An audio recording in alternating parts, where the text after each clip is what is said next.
Bismillahirrahmanirrahim. Assalamualaikum warahmatullahi wabarakatuh. Hamdan wa syukran lillah, la haula wa la quwwata illa billah, amma ba'd.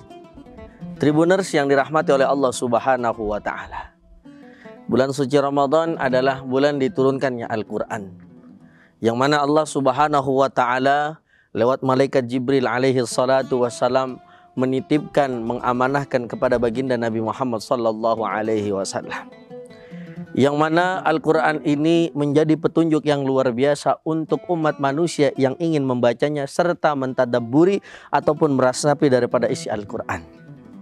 Kenapa? Karena Al-Quran mengandung banyak sekali keberkahan. Keberkahan untuk hanya bukan di dunia namun di akhirat.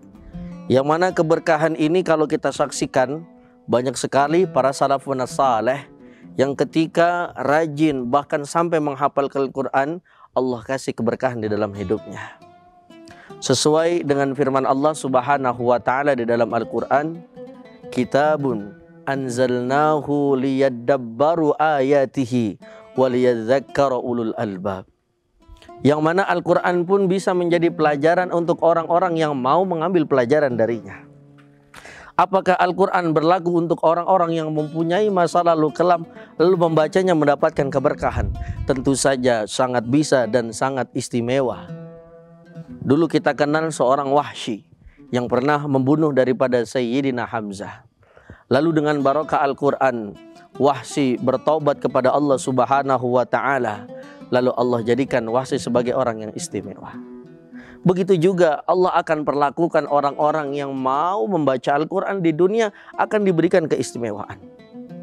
Namun sebaliknya, jangan sampai kita menjadi orang yang lupa dengan Al-Quran, sehingga bukan hanya keberkahan yang tidak akan kita dapat, namun nanti di akhirat kita akan dibangkitkan dalam keadaan buta. Sebagaimana ada pelajaran di dalam surah Thaha ayat 124. وَمَنْ أَعْرَضَ عَنْ ذِكْرِ فَإِنَّ لَهُ مَعِيشَةً ضَنْكَ وَنَحْشُرُهُ يَوْمَ الْقِيَامَةِ أَعْمَى. Ternyata nanti di akhirat ada satu golongan yang Allah bangkitkan dalam keadaan buta. Siapa mereka? Mereka-mereka yang ketika di dunianya tidak mau membaca, tidak mau mengenal, bahkan tidak mau meresapi apa isi Al-Quran. Maka dari itu, di bulan suci Ramadan yang mulia ini, marilah kita raih banyak keberkahan lewat jalur Al-Quran, supaya Al-Quran menjadi keberkahan di dalam kehidupan kita, serta menjadi sesuatu yang bisa menggetarkan hati kita, sehingga mungkin saat ini kita masih menjadi orang yang jauh dari Allah Subhanahu wa ta'ala. Dengan kita membaca, meresapi daripada isi Al-Quran, mudah-mudahan Allah terus memberikan petunjuknya kepada kita semuanya. Amin ya rabbal alamin. Tribuners yang dirahmati oleh Allah Subhanahu wa ta'ala, maka pada akhirnya teruslah kita berbuat kebaikan di dunia ini, terutama dengan meminta petunjuk dari Al-Quranul Karim.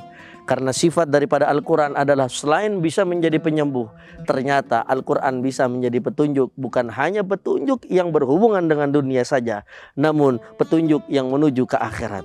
Seperti dulu isyarat dari Nabi Muhammad sallallahu alaihi wasallam, ikuti Al-Quranmu, ikuti Al-Quran yang telah kau baca, yang kau telah pegang, yang telah kau daripada resapi, maka insya Allah kehidupanmu tidak akan pernah menemukan yang namanya kesesatan di dunia maupun akhirat. Amin ya rabbal alamin.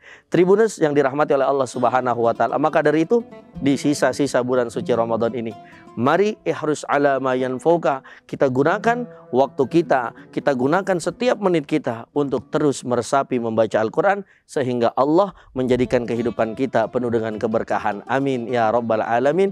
Pada akhirnya, wassalamualaikum warahmatullahi wabarakatuh. Terima kasih sudah nonton.